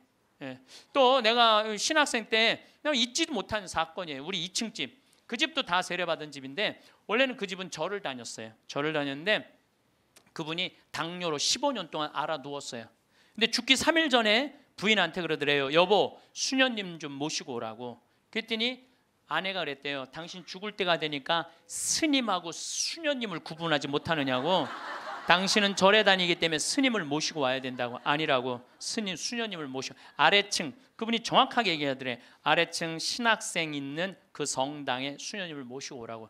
당신 도대체 왜 그러느냐고. 내가 조금 전에 환시를 봤는데 우리 집에 비행기가 한 대 와서 나보러 타라고 그래서 이게 하늘로 당신을 데리고 가는 비행기라고. 타보니까 신부님, 수녀님이 꽉 차 있더래. 수녀님이 딱 한 자리, 이게 당신 자리라고. 그런데 내가 깨어난 거야, 이 사람이. 근데 내가 어떻게 천주교로 귀의를 하지 않느냐고. 그래갖고 수녀님이 와갖고 교리하고 이 집은 다 세례를 받았어요. 요즘은 또 나 그런 얘기 참 많이 들어요. 죽을 때 요새는 하느님이 좀 시대가 변해서 데려갈 때 비행기로 데려간대. 비행기로. 그런 얘기 정말 많이 들어요. 비행기로 데려간대. 그래서 비행기 타고 가는 사람들 많은가 봐. 하여튼 우리가 죽으면은 영혼이 여행을 떠나는 건 확실해요. 제가 7년 전에 우리 생태마을에 암 환자가 많이 살고 있어서 지금은 이제 암 환자들하고 안 살아요. 암 환자가 많이 살고 있는데 그 중에 글라라라고 있어요. 정말로 예쁘게 생겼어요. 얼굴도 예쁘고 마음도 예쁘고. 우리 생태마을에 그 암이 걸려서 왔는데도 우리 생태마을에 물건 팔 일이 있으면 거기 가서 그 이쁜 얼굴로 물건을 파는데 참 예쁘더라고. 더욱이 나를 향한 마음은 더 이뻤어. 나를 향한 마음은 더 이뻤어. 근데 이 글라라가 폐암이 걸린 거야. 폐암이 걸려서 뼈까지 전이 된 상태에서 우리 집에 왔어요. 뼈까지 전이가 돼갖고 의사 선생님이 6개월밖에 못 산다는 거예요. 6개월. 근데 이 글라라 자매님은 소원이 있는 거야. 아들이 서울신학교 2학년을 마치고 군대에 갔는데 그 아들이 군대 제대하고 학부 3, 4학년을 마치고 대학원에 올라가고 3년을 더해서 신부 될 때까지 살아서 천미사 참여하는 게 소원이야. 천미사. 그러면 그렇게 살려면 7년을 더 살아야 되는데 6개월밖에 못 산다는데, 그래서 우리 황토 집에서 살아보자. 그래갖고 이제 황토 집 25평을 드렸어요. 그 그레고리오 형제님하고 글라라 자매님한테. 근데 기적같이 4년을 더 살았어요. 4년을. 서울대병원에서 당신은 살아있는 기적이라고, 온몸에 암세포가 있는데 이렇게 멀쩡한 거 보면 당신 기적 아니고는 설명이 안 된다고 맨날 의사 선생님이 그랬대요. 드디어 아들은 대학원까지 올라갔어요. 3년만 더 버티면은 드디어 아들 천미사를 볼 수 있는 거야. 그런데 그 더 이상은 못 견디더라고요. 머리까지 암이 전이가 되니까 그 이쁜 얼굴에 눈을 막 떠는데 내 가슴이 떨리는 거야. 왜 그러느냐 하면은 이제 살 날이 얼마 남지 않았구나. 그걸 보니까 너무 가슴이 아프더라고요. 결국은 일산 암센터로 갔어요. 내가 너무너무 사랑하는 가족들이니까 내가 찾아갔죠. 근데 그 글라라가, 죽음을 얼마 앞둔 글라라가 그 이쁜 얼굴로 나를 환하게 웃으면서 신부님 저 이제 죽는 거 하나도 안 무서워요. 그래서 왜요? 그랬더니 저 얼마 전에 죽어봤어요. 죽었는데 끝도 없는 꽃길이 펼쳐져 있더래요. 끝도 없는 꽃길이 펼쳐져 있는데 그러더래요. 이 길이 하느님, 예수님, 성모님 만나러 가는 길이라고. 그러니까 꽃같이 산 여자는 꽃길을 가나 봐. 꽃같이 산 여자는 꽃길을 가나 봐. 저는 확실히 그걸 믿어요. 왜냐하면 저도 강원도 평창에 살면서 마음이 참 좋아요. 생전 사람 미워할 일이 있어야지. 사람을 만나야지 사람을 미워하지. 사람을 만나야지. 거기 일어나 보면 아름다워. 요즘은 또 물안개 피는 계절이거든요. 강에 물안개 피면요 너무 아름다운 거야. 밤하늘의 별도 아름답고 이 단풍도 아름답고, 그냥 여기에 감사의 꽃, 찬양의 꽃, 사랑의 꽃이 흘러 넘치는데 죽으면 당연히 꽃밭 갈겠지. 당연히. 난 그렇게 믿어요. 끝도 없는 꽃길을 가고. 근데 여러분들 이 세상을 진흙탕같이 산 사람은 어디 갈 것 같아요? 진흙탕 길 가게 돼 있어. 여러분들 마음 안에 가시가 너무 많아. 남편 미워하는 가시, 시어머니 미워하는 가시, 자식 미워하는 가시, 본당 신부 미워하는 가시, 본당 수녀 미워하는 가시, 레지오 단장 미워하는 가시, 그냥 온몸에 가시가 돋아 있어. 누구 하나 걸리만 해라 찔러갖고 그냥 피를 버리라 별르고 있어. 이 사람 죽으면 어디 갈 것 같아요? 가시밭길 가게 돼 있어요.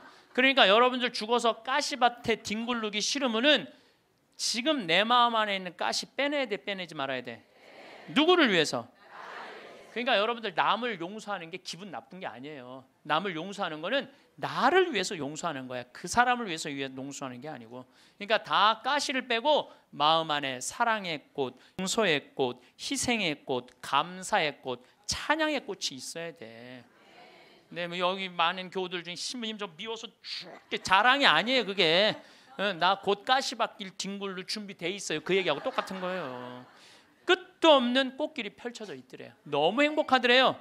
근데 이 집 첫째 아들이 신학생이고 둘째 아들이 안드레아라는 아이인데 그 딸이 또 하나 있어요.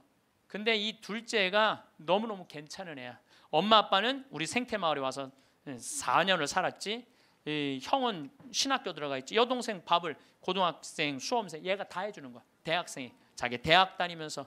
또 내가 서울교구 서울 이 강남에 사는데 서울 금본당에 강의 오고 물건 팔러 오면은 또 신부님 오신다고 그 젊은 남자아이가 와서 물건 다 파는 거야. 그리고 야 밥 사줄게 그러더니 신부님 동생 밥 해줘야 돼. 그리고 얼마나 괜찮은 애요. 근데 얘가 군대 가서 뭘 배웠냐면 심폐소생술을 배워둔 거야. 엄마가 이제 자다가 죽은 거야. 자다가 죽어서 이제 남편도 엄마 이제 죽었다 다 포기를 했는데 얘는 포기를 안 한 거야. 심폐소생. 엄마는 꽃길을 가고 있는데 이놈은 죽지 말라고 심폐소생술 한 거야. 살려낸 거야. 살려냈어요. 네.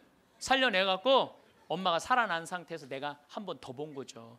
그래서 이제 병원에 이제 간 거니까. 그래서 글라라 자매가 그러더라고요. 신부님 저 이제 죽는 거 하나도 무섭지 않아요. 이게 주님께로 가는 영광스러운 길이 바로 죽음이에요. 그러더라고요. 네. 그래서 내가 글라라 씨한테 그랬어요. 글라라, 이제 걱정하지 마라. 아들 천미사는 내가 하늘이 두 쪽이 나도 내가 땅에서 참여하고 글라라는 하늘에서 참여하고 그렇게 하자. 그리고 한 달 후에 글라라는 세상을 떠났어요. 그런데 그 아들이 이번에 서품을 받았어요.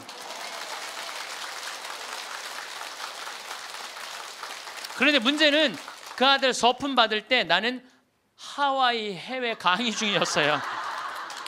내가 하늘이 두 쪽이나도 참여하겠다고 그러는데 금요일 날 이제 서품식이 있는데 금요일 날 내가 고민을 했어요. 다음은 사이판 강의인데 어떻게 할까? 이게 내가 약속을 하긴 해야 되는데 하늘이 두 쪽이나도 내가 참여하겠다. 분명히 하늘에서 지켜볼 텐데 내가 하늘을 안 믿으면은 내가 그냥 떼어먹을 약속을 떼어먹어도 되는데 분명히 하늘나라에서 지켜볼 텐데 그 이쁜 글라라가 볼 텐데 그래서 내가 사이판 강의 옆에 한 두세 시간 가면 그걸 포기를 하고 다시 새벽에 한국에 들어왔어요. 새벽에 한국에 들어와서 평창에 들어갔다가 다시 새벽에 주일날 가서 천미사를 참여를 했어요. 천미사를 참여를 했는데 어쩜 그렇게 아들도 잘 낳았는지 엄마가 이쁘니까 아들도 그렇게 잘 낳더라고요.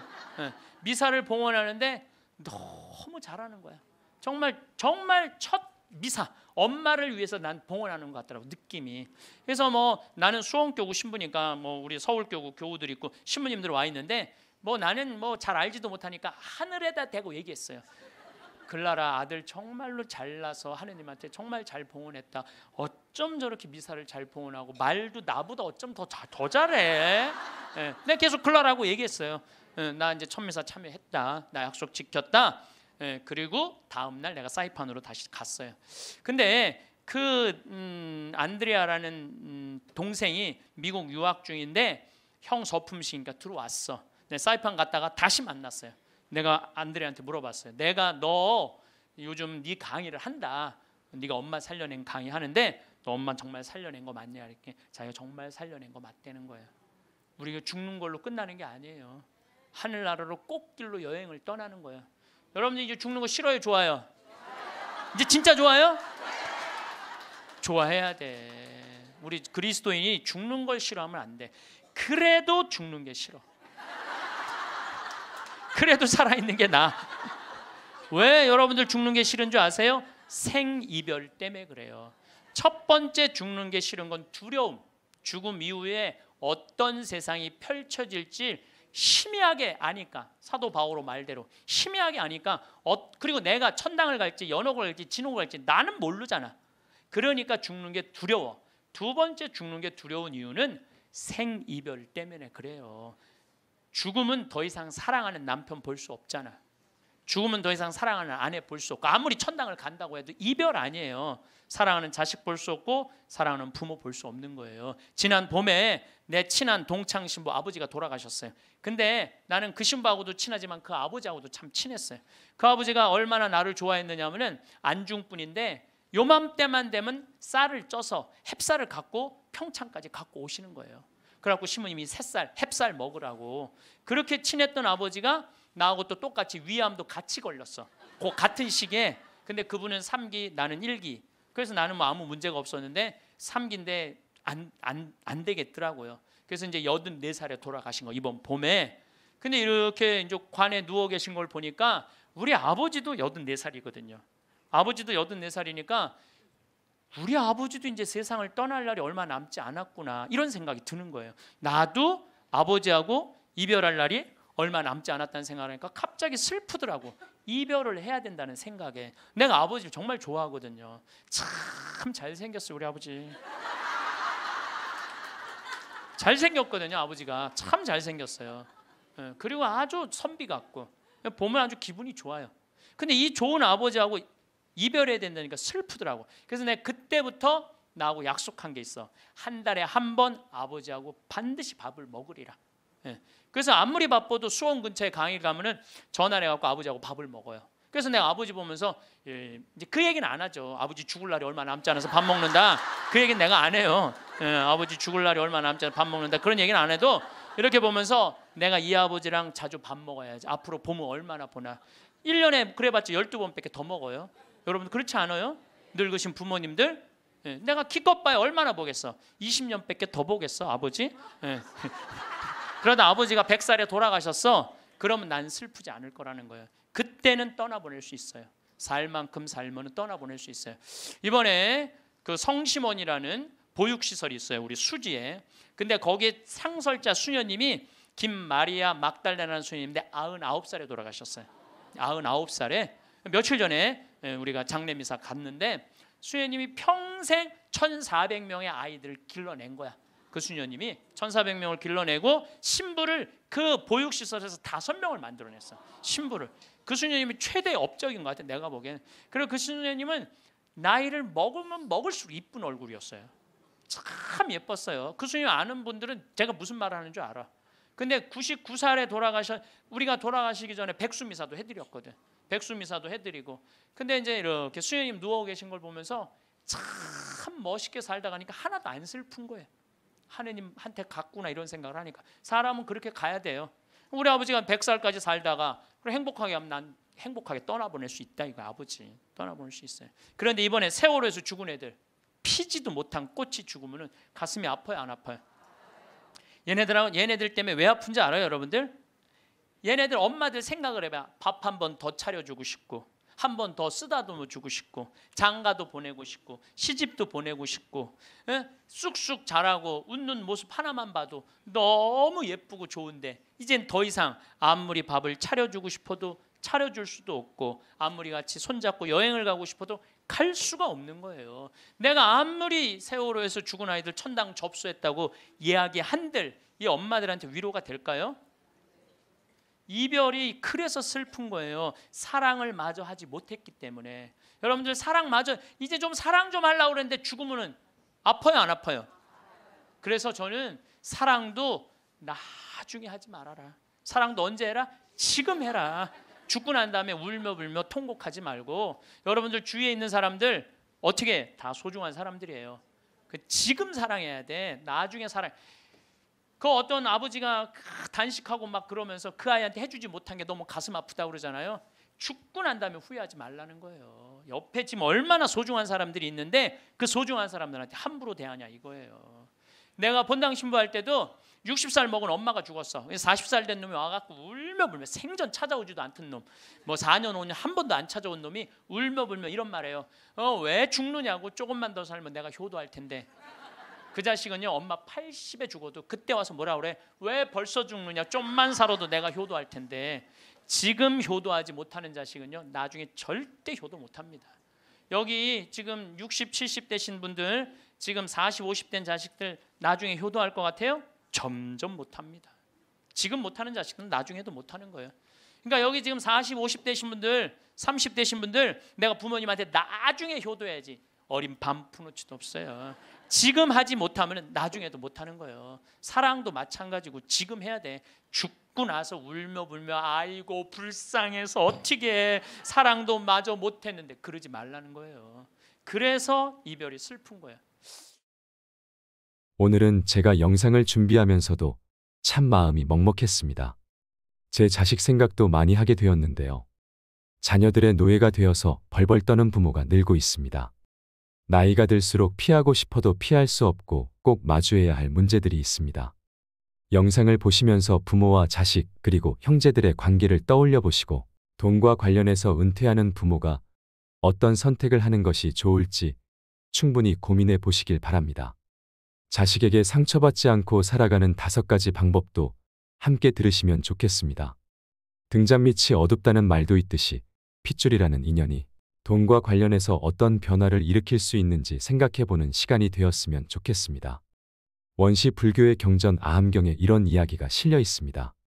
어느 이른 아침에 부처님께서 탁발하시려고 마을로 들어가셨다가 늙고 쇠약한 어떤 노인이 지팡이에 몸을 의지한 채 구걸하는 모습을 보고 물었답니다.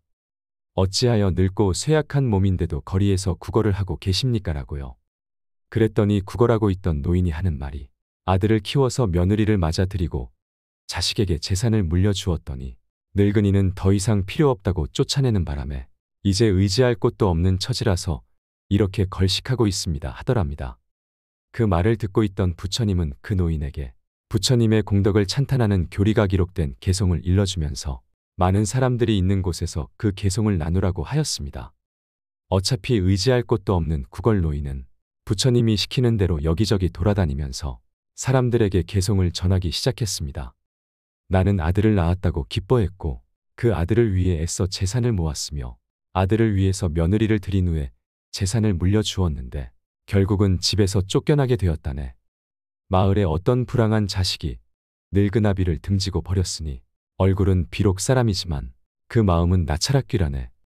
늙은 말은 쓸데가 없다고 하여 보리껍질 먹이까지 빼앗아 버리듯이 젊은 자식이 늙어 힘없는 아비를 쫓아내니 늙은 아비는 거리를 떠돌면서 구걸하네.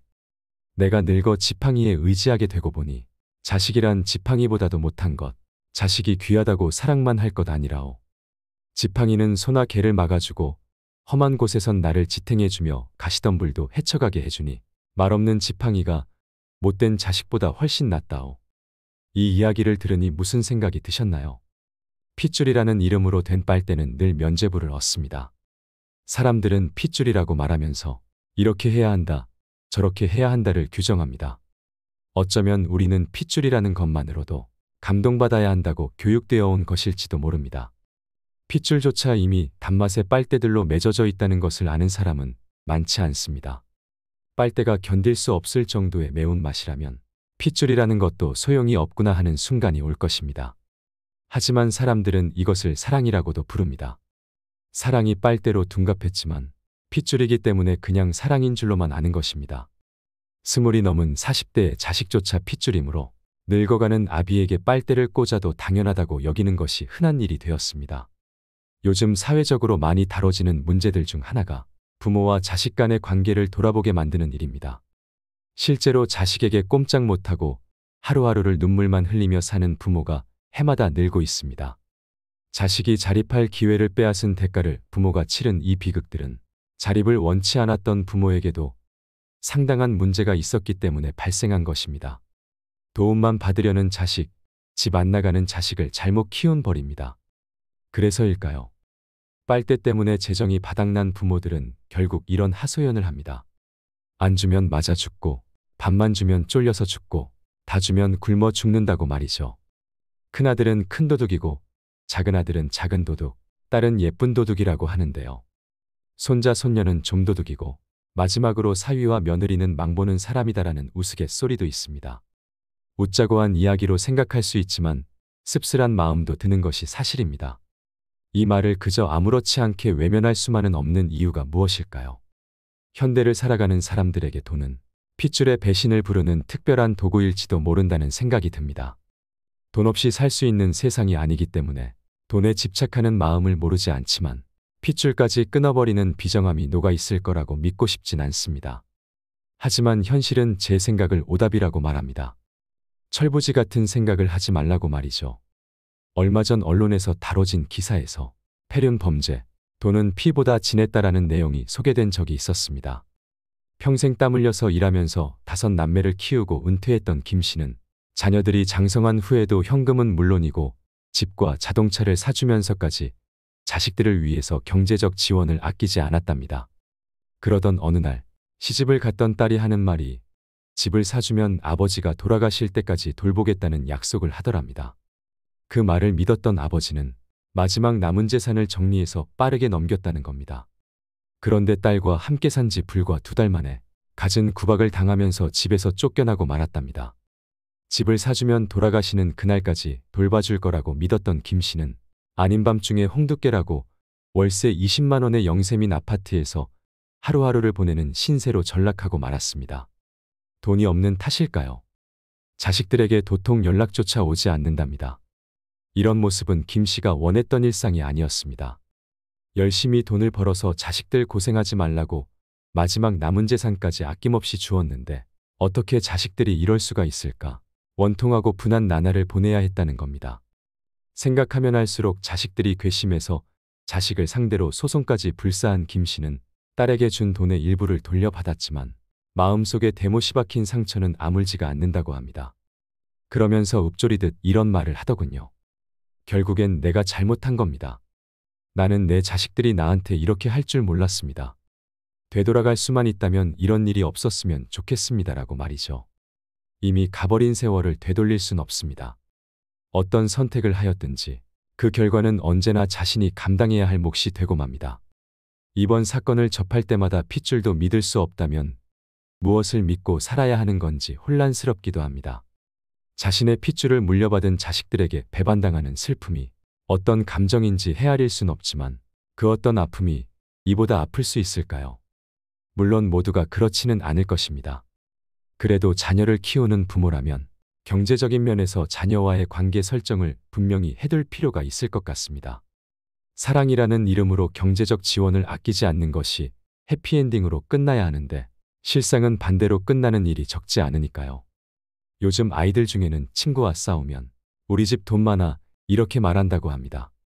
친구를 때리고 미안하다는 말은 못할지언정 돈이 많다고 말하는 아이들의 그 삐뚤어진 인성은 누가 책임져야 하는 걸까요?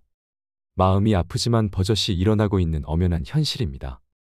폭행을 저지른 아이도 문제지만 그렇게 말해도 된다는 생각을 가질 수 있는 환경을 조성했던 부모와 사회의 탓도 있을 것입니다.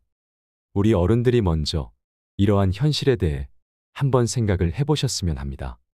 저는 김 씨의 딸이 했던 말이 귓전을 떠나지 않습니다. 집을 사주면 아버지가 돌아가실 때까지 돌보겠다. 이 말을 거꾸로 해석하면 집을 사주지 않으면 아버지가 돌아가실 때까지 돌보지 않겠다는 말이 되지 않겠습니까? 돌봄이 필요한 부모를 상대로 흥정하는 딸은 아함경에서 말하는 나찰악귀가 따로 없는 것 같습니다. 톱으로 나무를 베고 있는 나무꾼이 지나가는 행인과 이야기를 나눈 우화가 있습니다. 길을 가고 있던 행인이 열심히 나무를 베고 있는 나무꾼에게 말하길 정말 힘들어 보이는데 얼마 동안이나 나무를 베었는지 물었습니다. 그랬더니 이 말을 들은 나무꾼이 말하기를 벌써 5시간이나 베고 있는 걸요라는 답변을 하죠. 그렇게 말하는 나무꾼이 안타까웠는지 행인은 재차 말을 건넸습니다. 잠시 시간을 내서 톱날을 갈면 어떻습니까? 그럼 일이 훨씬 빨라질 것 같은데요. 행인의 말이 끝나기가 무섭게 나무꾼이 답합니다. 나에겐 톱날을 갈 수 있는 시간이 없습니다. 톱질하느라 너무 바쁘거든요. 바쁘다는 이유로 톱날을 갈지 않은 나무꾼은 무엇이 중요한지도 모르고 코앞에 닥친 일만 하는 무지한 사람 아닐까요? 등잔 밑이 어둡다는 말은 이럴 때 쓰는 말일 것 같습니다. 조금만 고민하면 알 수 있는 해결책을 바쁘다는 이유로 묵살하는 나무꾼이 알맞은 사고를 했다고 볼 수 있을까요? 돌다리도 두들겨보고 건너라는 말처럼 아무리 자식을 사랑해도 돈과 관련해서는 신중할 필요가 있다고 생각을 합니다. 자식을 향한 지원을 무조건 끊는 것이 무조건 옳은 생각이라고는 할 수 없을 것입니다. 그럼에도 불구하고 이런 말씀을 드리는 이유는 돈 앞에서 핏줄도 무너지는 일이 다반사로 일어나고 있기 때문입니다. 다른 건 몰라도 자녀를 위한 경제적 지원은 거리를 두고 신중하셔야 합니다. 자녀들이 스스로 독립하고 홀로 설 수 있는 자립심을 길러주는 것이 자녀를 더 훌륭하게 키우는 방법이라고 생각합니다. 제가 앞서 말씀드린 사례가 모든 부모와 자녀에게 적용되는 일은 분명히 아닐 것입니다. 그렇다고 해서 흘려버릴 이야기도 아니라고 생각합니다. 부모의 노후 40년을 책임질 수 있는 자녀들이 많지 않습니다. 제 목구멍이 포도청인 자녀들도 많습니다. 그러므로 부모 스스로 노후 40년을 책임질 수 있는 전략이 필요합니다. 40대, 50대를 넘어 노후 준비를 할 수 있는 기간을 허비하지 마시길 바랍니다. 제가 질문을 하나 해보겠습니다. 노년에 외롭고 쓸쓸할 때 재혼을 하려 마음을 먹는다면 자식들이 반대할까요? 찬성할까요? 혹은 내 부모님이 재혼을 한다고 하면 나는 반대할까요? 찬성할까요? 생각해 보신 적이 있나요? 아마 재산이 있는 분이 재혼을 하고 싶다고 하면 자녀들은 반대할 가능성이 높을 것입니다. 반대로 재산이 없는 사람이 재혼하고 싶다고 하면 자녀들은 대부분 축복할 것입니다. 이것은 심리학적으로 연구된 결과이기도 합니다. 왜 그럴까요? 재산이 있을 때 자식들이 재혼을 반대하면서 가지는 생각은 상대방의 목적이 재산일 수 있다고 봅니다. 결국 본인 몫이 줄어들기 때문에 반대한다는 것입니다. 반대로 재산이 없을 때 자식들이 재혼을 찬성하면서 가지는 생각은 좋은 사람 만나서 참 다행이다. 외롭지 않게 행복한 노후를 보내실 수 있겠구나 한답니다. 그렇지만 머릿속 한구석에는 이런 생각을 합니다. 내가 돌봐야 하는 부담이 줄어드는구나. 참 잘됐다 한다는 거죠. 우리가 나이가 들수록 주변을 둘러보면 우리 마누라가 최고다, 우리 남편이 최고다 하는 사람이 많아집니다. 젊었을 때 아무리 친구가 최고다 했던 사람들도 결국 가족밖에 없구나 하게 되는 것입니다. 10명의 효자보다 배우자가 더 낫다라고 하는 말도 있는데요. 우리가 많이 쓰는 옛말 중에는 그냥 나온 말은 없는 것 같습니다. 제 이야기를 들려드리자면 얼마 전에 고모부가 재혼을 했습니다. 그런데 이 과정에서 자식들 반대가 정말 심했습니다. 고모부 재산이 어느 정도 있었거든요. 근데 자식들이 명절 때도 거의 찾아올까 말까 하고 평소에 연락도 통없는데 내가 나중에 아플 때 이 아이들이 나를 돌봐주고 지켜줄 수 있을까 이런 생각이 들더랍니다. 설령 내 돈을 보고 여자분이 나한테 왔다고 할지라도 죽을 때 내 옆에 있어줄 사람이라고 생각하니 결정이 쉽더라고 하더군요. 어쩌면 이것이 정말 현실적인 문제가 아닐까 합니다. 그래서 나이 들어서는 자식 눈치 보지 말고 사시는 것이 좋습니다. 자식에게 부담 주지 않는 선에서 그냥 내 인생을 멋지게 살아가시면 되는 것입니다. 나의 행복은 자식이 만들어주지 않습니다. 또한 나의 고통도 자식들이 대신해 주지 않습니다. 행복도 고통도 내가 만드는 것입니다. 우리가 잘 죽기 위해서 꼭 선택해야 하는 최후의 결정이 있습니다. 80세 정도가 되면 많은 사람이 마지막 준비로 고민하게 됩니다. 제가 딱 한 가지만 조언한다면 남은 돈이 있다면 내 한 몸 누일 공간과 먹고 살 수 있도록 마지막을 준비하라고 합니다. 남을 돕는 것도 좋습니다. 하지만 내가 노후에 남에게 손 벌리지 않고 민폐 끼치지 않을 정도로 생활할 수 있도록 준비도 하셔야 합니다. 거듭 말하지만 자녀에게 돈을 물려주는 일은 권하지 않습니다. 차라리 자기가 모은 돈은 자기가 다 쓴다고 생각하는 것이 더 낫습니다. 노년에 내 존엄한 삶을 유지하는 것은 자식이 아니라는 것입니다. 죽음에 이르는 길에는 두 가지가 있습니다. 하나는 행복한 길로 마지막에 괜찮은 인생이었어 고마워라며 만족하며 가는 길이고, 다른 하나는 불행한 길로 아 어쩌다 이렇게라며 후회하면서 가는 길입니다. 가장 중요한 것은 노화를 받아들이고 지금 할 수 있는 일을 소중히 여기는 삶의 자세입니다. 이것이 행복한 노후와 불행한 노후를 가르는 기준이 됩니다. 행복은 주관적입니다. 즉, 자신이 어떻게 마음먹느냐에 따라 달라집니다.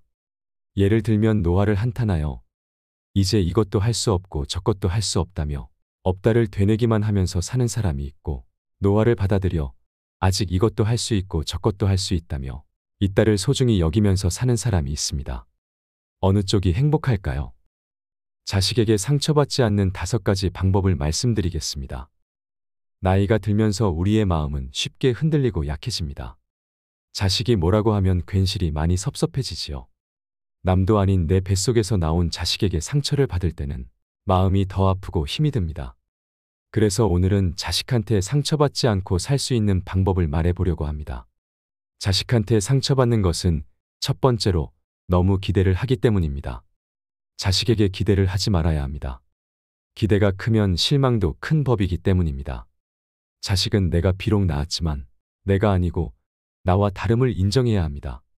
자식이 20살이 넘으면 더 이상 내 품 안의 자식이 아니라고 생각해야 합니다. 독립적인 주체로서 이 사회를 살아가는 동등한 인격체로 대우해 주어야 합니다. 이 말을 다시 말하자면 주체적으로 살아갈 수 있도록 해야 한다는 말입니다. 그것이 바로 나를 위하고 자식을 위하는 것입니다. 자식 마음과 내 마음이 같을 수는 없습니다. 나도 내 마음을 모를 때가 있는데 자식의 마음을 어떻게 다 알 수 있을까요? 자식도 어떻게 내 마음을 다 알 수 있을까요? 자식들에게 서운하다는 마음이 들 때마다 내가 우리 부모에게 하고 살았던 지난 시절을 생각해 보세요. 나도 우리 부모님께 완벽한 자식은 아니었을 것입니다. 세월이 흘러 지나고 보니 후회가 되고 깨닫게 되는 것이지요. 이것이 인생입니다.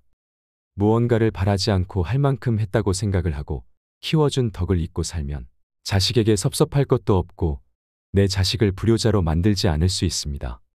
자식들에게 기대하면 안 됩니다. 요즘 세상은 자기 먹고 살기도 힘든 세상입니다. 특히 자식이 가정이 있다면 알아서 살게 내버려 두세요. 마음에 들지 않는 게 있어도 상관하지 말고 귀를 닫고 눈도 감고 입도 다무는 게 좋습니다. 그리고 내 인생을 사시면 됩니다. 자식에게 섭섭하다고 생각 말고 이 힘든 세상에 자신들 앞가림도 못하는 자식들이 얼마나 많은데 그래도 잘 사는 것만으로도 참 고맙다 생각하세요. 그것만으로도 효도하고 있는 겁니다. 두 번째로 남의 자식과 내 자식을 비교하지 마세요. 남의 집 자식은 좋은 직장에 다니면서 부모에게 어떻게 해주는데 내 자식은 왜 이렇나 하고 비교를 하면서 상처를 받는 경우가 있습니다. 남의 자식과 비교하지 마십시오. 부모가 하는 것 중에 제일 부질없고 미련한 짓은 못난 내 자식과 잘난 남의 자식을 비교해서 내 자식은 왜 이럴까 하는 생각에 스스로에게 상처를 주는 것입니다. 세 번째로 내 감정은 내가 다스릴 줄 알아야 합니다. 자식에게 위로받으려고 하지 마세요. 자식들이 전화를 하거나 방문했을 때 허리도 아프고 머리도 아프고 눈도 안 보이고 다리도 아프고 이래서 속상하고 화도 나고 그래서 짜증난다는 부정적인 얘기만을 계속한다면 무슨 생각이 들까요? 나 힘든 것 좀 알아달라고 하면 할수록 자식들은 멀어집니다. 자식이 내 감정을 알아줬으면 하고 바라지 말고 스스로 마음을 다스리는 법을 깨우치시길 바랍니다. 자식에게 서운한 마음이 들 때 그 책임과 원인을 자식에게서 찾는 분들이 있습니다. 하지만 절대 자식한테서 핑계를 찾으면 안 됩니다. 지금의 서운함을 자식 탓으로 돌리는 사람은 받아줄 자식이 없게 되면 혼자 일어설 수가 없게 됩니다. 그리고 자식도 잘 될 수가 없을 것입니다. 자식 탓을 한다는 것은 자식이 남은 나의 인생을 결정한다고 인정한 것입니다. 내 인생을 자식에게 기대지 마세요. 일어난 문제가 나의 책임일 때 그 문제를 해결할 수도 있는 것입니다. 누가 대신 해줄 수 있는 것이 아닙니다. 그러니 다른 사람의 자식 자랑에 주눅들 필요도 없습니다. 네 번째로, 자식을 이해하는 마음을 가지세요. 요즘 젊은 사람들 중에서 고슴도치처럼 가시가 있는 사람이 많습니다. 부모에게 불만이 있어서가 아니라 사는 게 팍팍해서일 것입니다. 그러니 전화가 조금 없더라도, 목소리에 힘이 없고 조금 퉁명스럽더라도 사는 게 오죽 힘들었으면 그럴까 너른 마음으로 이해해 주는 것도 필요합니다. 내 자식이니까 우리가 이해를 해야 합니다. 자주 전화하라는 것도 자주 찾아오라는 것도 모두 부모의 욕심일 수 있는 것입니다. 그리고 자식하고 어느 정도 거리를 두는 것도 필요합니다. 자식이 전화가 안 오면 바쁘구나 하고 생각하면서 혼자서 잘 놀고 잘 사는 방법을 찾아야 합니다. 자식을 기다리는 마음으로 살아가면 마음의 병만 찾아옵니다. 그러면 또 마음이 약해지고 자식들에게 의존하고 싶은 마음이 점점 더 커져갑니다. 자식한테 상처받지 않으려면 스스로 자존감도 높이고 살아야 합니다. 자식에게서 전화 오지 않을까 전화기만 쳐다보는 미련스러운 일은 하지 말아야 합니다. 부모와 자식의 관계는 불편해지면 안 됩니다. 서로에게 짐이 되지 않고 부담되지 않아야 불편하지 않습니다. 자식에게 기대하지 말고 의존하지 말고 스스로 상처받지 않는 방법을 찾아서 잘 살아야 합니다. 다섯 번째로, 친구들을 만나면 내 자식 자랑은 하지 말았으면 합니다. 만나면 항상 자식 자랑을 늘어놓는 사람이 있습니다. 그 사람의 인생에 자식밖에 없는 사람들이 그렇습니다. 하지만 누군가를 만나면 아무리 내 자식이 예뻐도 자랑하고 싶은 그 마음을 참아야 합니다. 나의 말이 누군가의 가슴에 비수가 될 수 있다는 것을 생각해야 합니다. 사람 일은 모르는 것입니다. 그러니 항상 겸손해야 합니다. 자식들이 항상 내 마음같이 다 잘되고 다 잘 살 수가 있을까요? 못난 놈도 있고 잘난 놈도 있기 마련입니다. 앞으로 못나질 놈도 있고 잘나질 놈도 있는 것입니다. 부모는 그저 자식들이 잘 살아주기만 해도 만족해야 합니다. 자식 자랑하는 친구들의 자식도 자세히 들여다보면 내 자식처럼 밥 3끼 먹고 똑같이 삽니다. 괜히 내 자식 자랑하다 더 잘난 친구의 자식 얘기가 나오면 또 비교하면서 스스로 상처받지 말고 살아가시길 바랍니다. 제가 마법의 주문을 하나 가르쳐 드리겠습니다. 어떻게든 되겠지 하는 것입니다. 이 문장을 가슴속에 새겨두고 외우세요. 인생을 살아가다 보면 갖가지 시련들이 끊임없이 닥쳐옵니다. 그래서 더는 못하겠어 혹은 이제 틀렸어 하는 부정적인 사고에 빠지기 쉽습니다. 하지만 이와 같은 부정적인 사고는 나에게 아무런 도움이 되지 않습니다. 부정적인 사고에 빠지려 할 때 도움이 되는 말이 어떻게든 되겠지입니다. 겨우 이 한마디가 우리의 인생을 바꿀 수도 있는 것입니다. 전문가들이 말하기를 뇌는 의외로 단순해서 자기 말을 믿으려는 성질이 있기에 어떻게든 해보자라며 힘을 내게 된다고도 합니다. 내 삶을 긍정적으로 바라보세요. 그리고 내 중심을 가지고 살아가세요. 먹고 싶은 거 마음껏 드시고 하고 싶은 것도 마음껏 하시면서 내가 원하는 인생을 자유롭게 사는 것이 최고입니다. 마음껏 즐기십시오. 자식에게 기대지 않고 내 마음을 지키고 살면 몸도 마음도 건강하고 행복할 수 있습니다. 사람은 태어나 부모의 보살핌을 받고 자라지만 보살핌을 받을 때는 그것이 얼마나 소중하고 귀한 것인지를 알지 못합니다. 하지만 자식이 자라 스스로 부모가 되고 나면 부모라는 자리가 얼마나 힘들고 외로운 것인지, 자신을 보살펴 주신 사랑이 얼마나 고마운 것인지를 깨닫게 됩니다. 또한 부모가 세상을 떠나고 나면 아무리 부모된 자가 가난하고 병들었어도 자신을 지키게 한 버팀목이 되었음을 알고 불효를 후회하게 되는 경우도 많습니다. 그러고 보면 자식이 부모의 마음을 어떻게 다 헤아릴 수 있을까 싶습니다. 아무리 퍼내어도 마르지 않는 샘물처럼 끝없이 자식을 아끼고 감싸는 부모의 마음은 이 세상 어떤 것을 갖다 대어 비유를 해도 모자랄 것 같습니다.